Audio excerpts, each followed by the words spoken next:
Bhagavate. Om Namo Bhagavate Vasudevaya.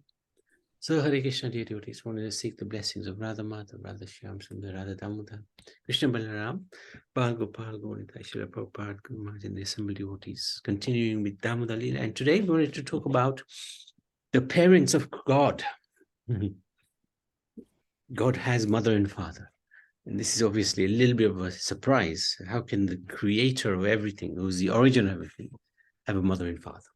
Okay. In the Srimad Bhagavatam, Sukadeva Goswami describes the pastime to Maharaj Parikshit in the 10th canto, 8th chapter. This is the pastime of how the parents of Krishna came about.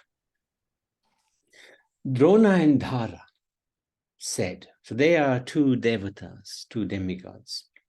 Please permit us, they said to Lord Brahma, please permit us to be born on the planet Earth so that after our appearance, the Supreme Lord, the personality of Godhead, the supreme controller and master of all planets, will also appear and spread devotional service, the ultimate goal of life, so that those born in this material world may very easily be delivered from the miserable condition of materialistic life by accepting this devotional service. So they, Drona and Dhara, performed austerities. And Lord Brahma, he blessed them. Yes, let it be so. The most fortunate Drona, who was equal to Bhagavan, appeared in Vrajapur, Vrindavan, as the most famous Nand Maharaj, and his wife Dhara appeared as Mother Yashoda. Thereafter, O Maharaj Parikshit, best of the Bharatas, when the Supreme Personality of Godhead became the son of Nand Maharaj and Yashoda, they maintained continuous, unswerving devotional service in parental affection. And in their association, all the other inhabitants of Vrindavan, the Gopas and Gopis, developed the culture of Krishna Bhakti. They're very powerful parents, because they loved Krishna as their son, and they treated him as their son, not as God. Whilst the above indicates that two demigods became Krishna's parents, Sukadeva Goswami clarifies the position later in the Srimad Bhagavatam. So next chapter, he says, the Supreme Personality of Godhead, Krishna, the son of Mother Yashoda, is accessible to devotees engaged in spontaneous devotional service, loving service, but is not as easily accessible to mental speculators, to those striving for self-realization by severe austerities and penances, or to those who consider the body the same as the self. So these statements seem contradictory. On the one hand, two demigods were blessed to become Krishna's parents, but the latter verse indicates that no one can become Krishna's parents, for Yashoda and Nand are eternally so. So he's not accessible to those who perform austerities, which is what Drona and Dhara did. Okay, so why the contradiction? The Gaudiya Acharyas give further clarification. Srila Prabhupada states, again in 8th canto of 8th chapter, 10th canto, when Krishna descends anywhere, he is accompanied by his own associates. So these are not devotees who become devotees. They are already devotees, eternally.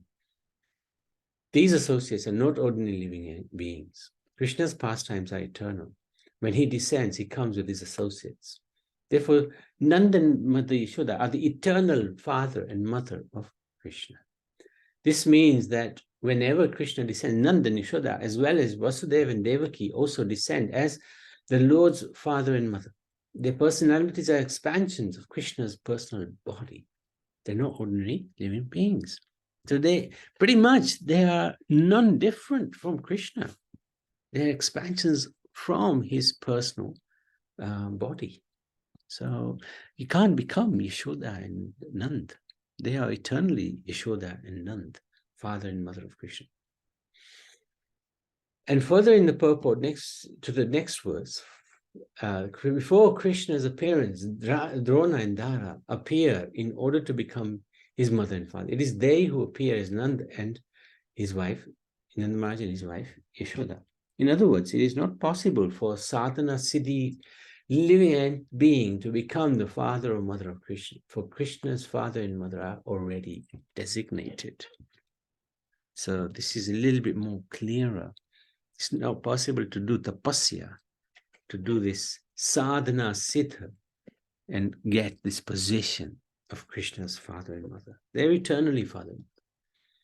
And further in the purport to the next verse, 50 chapter, because wherever Krishna appears on this earth, he superficially needs a mother and father.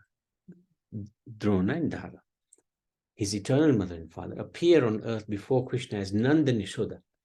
In contrast to Sutapa and Prishni, they did not undergo severe penances and austerities to become mother and father of Krishna. This is the difference between Nitya Siddha and Sadhana Siddha. So Yashoda and Nanda, they never have to do austerities. They're already part of Krishna. They already are eternally his parents. So regards the contradiction of demigods or not, Srila Jiva Goswami in his Shri Bhakti Sandarbha reconciles the position. Firstly, the first statement of Bhagavatam must be taken in light of the second, which carries more weight and should not be contradicted. This is in accordance with the rules of interpretation as per Vedanta Sutras. So the second statement is more important than the first. And the second statement is where he's saying that they are eternal father and mother. Jiva Goswami suggests that Drona and Dara are partial expansions of Nanda and Yashoda, who appeared in Swargalok as demigods, and Brahma's blessing was fulfilling a prophecy rather than an independent boon. Because Brahma does not have that power to grant somebody to become Krishna's mother and father. That's beyond his capacity. Neither Lord Brahma, nor Lord Shiva, nor even the goddess of fortune, who is always the better half of the Supreme Lord, can obtain from the Supreme Personality, the deliverer from this world, such mercy as received by Mother Yashoda. So that's a great hint. Prabhuji, can you go to the second statement? But what they say, the second statement bears more weight than the first one. Ah, yes. So the second statement is this one, where he says, Supreme Personality, the son of Mother Yashoda, is accessible to devotees. But what he says is not accessible to those who, speculate mentally, those who go for severe austerities and penances. That's what Drona and Dara did. They performed severe austerities to obtain this boon from Brahma. But what the acharyas are explaining is that's not possible. To become mother and father is not possible, even by austere penances. That role is already been designated to Yashoda and Nand, who are from the personal body of Krishna, who are expansions of the personal body. But what Jiva Goswami is saying is that Dona and Dara are partial expansion of Nanda and Yashoda. So those powerful devotees, Nanda and Yashoda, they can expand themselves. And they have. As demigods, they came as Drona and Dara. They performed austerities, and Brahma gave them the boon that, yes, you can become the father and mother of Krishna. But it is not something that he can grant. But because they are expansions already of Drona and Dana, of Yashoda and Nand, they were given that privilege. Yeah. What about Sutapa and Vrishni? They also did austerities, but they are parents to Devaki and Vasudev. They became Devaki and Vasudev. In the same situation there. They are also eternal. Devaki and Vasudev are eternal. They're not separate.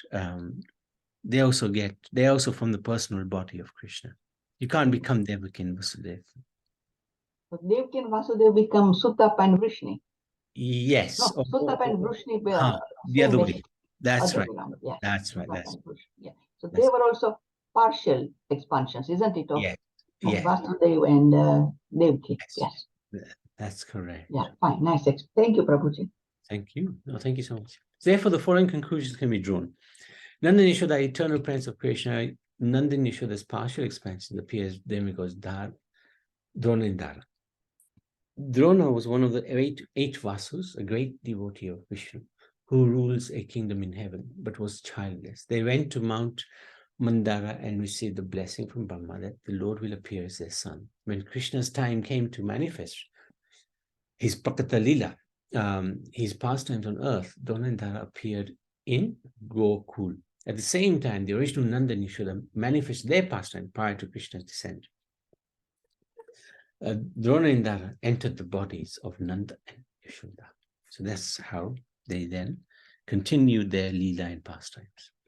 In the Brihad Bhagavat Amrita, Sanatana Goswami describes that just as Krishna's expansions merge with him or adjust themselves as required, the Gokul Vasis can similarly be born as partial expansion, full expansions, or they carry their appearance as so they can vary their appearance as per time, place, and circumstances.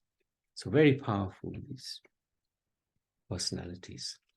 When Lord Brahma went to Gomata and the demigods to petition the Lord to descend to protect Dharma, Shirodakshayi Vishnu instructed the demigods to appear in the family of the Yadus. Having received this order, Drona and Dara asked Brahma for the fulfillment of their desire to have the Lord as their son. So what about Vasudeva and Devaki? Are they eternal parents? So in the Bhagavatam again, Lord Krishna explains to Vasudeva and Devaki their identities in previous lives and how he appeared as their son in those lives. To Prishni and Sutapa, he appeared as Prishni Garbha. To Aditya and Kashyap, he appeared as Upendra of Vamandev. So Vasudeva and Devaki are also eternal parents of Krishna. As Prishni and Sutapa, they also underwent austerities. But these austerities were simply expressions of their eternal love for the Lord, not the cause of getting the Lord as their son. Yeah, they're already his.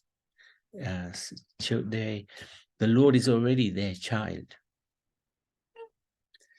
So then that begs the question that of the two, Nanda and Yashoda, Vasudeva and Devaki, who are the actual parents of Krishna? From the statements of the Bhagavatam and the previous acharyas, it is clear that Nanda and Yashoda are the eternal parents of Vrindavan Krishna in Brajdham. So here we go. We are the two Krishnas. Vasudeva and Devaki are eternal parents of Vasudeva Krishna in Mathura Dwaka. There is a difference between the two sets of parents, as stated by Parikshit Maharaj. Although Krishna was so pleased with Vasudeva and Devaki that he descended as their son, they could not enjoy Krishna's magnanimous childhood pastime, which was so great that simply chanting about them vanquishes the contamination of material world. Nanda Maharaj and Yashoda, however, enjoyed these pastimes fully, and therefore their position is always better than that of Vasudeva and Devaki. Vasudeva and Devaki could not enjoy Krishna's childhood pastimes, not just because they were in jail, but also their love, being mixed with knowledge of Krishna's divinity, would have been out of place in Braj, and they would not have been able to fully appreciate childish nature of Krishna's pranks. So this is very, very important to understand, that only Yashoda and Nand can be his parents and treat him like their son. Otherwise, how is it possible for Yashoda to bind Krishna with the rope? This is incredible. In this regard, Srila Prabhupada writes in his purport in 10th canto, although Devaki is not on the Vrindavan platform, she is near the Vrindavan platform. On the Vrindavan platform, the mother of Krishna is Mother Yashoda. On the Mathura and Dwaka platform, the mother of Krishna is Devaki. In Mathura and Dwaka, the love for the Lord is mixed with appreciation of his opulence. But in Vrindavan, the opulence of the Supreme Personality of the Lord is not exhibited, and it's not important even. It's disregarded, even if he shows any opulence. So what? He's still only my son. He's not God. Or even if he is God, he's still only my son. The original inhabitants of Vrindavan are attached to Krishna spontaneously in devotional service. Nothing can compare to such spontaneous devotional service, which is called Ragatmaka. bhakti. When a devotee follows in the footsteps of devotees of Vrindavan, his devotional service is called Raganuga Bhakti. So, were some of the other Brajavasis also eternal associates of Krishna? According to Vishwanath Chakravarti Thakur, some of the gopis, some of the gopas, had also practiced bhakti like Drona and Dara in their previous lives. In other words, some of them were eternal associates of the Lord. When the Lord appears on earth, his associates are from a variety of sources. There are eternal associates. So they're always gopas or gopis. Krishna gives them the opportunity to further intensify their love for him as he intensifies his love for them. And then there's others which are demigods who, through austerities, get the opportunity to be in Braj. But they do sadhana siddhi practice, sadhana siddha practice. And then there's the perfected practitioners who are inhabitants of the material world, who are worthy of going back to Golok. Krishna gives them the opportunity to associate with his associates and be trained up so they can enter the circle of his confidants. So it's three types of gopis or gopas. Mm. And that last one will be people like some of our gurus who are really perfected. So before they can go back to Golok Vrindavan, they would appear in these pastimes and be trained, as it says.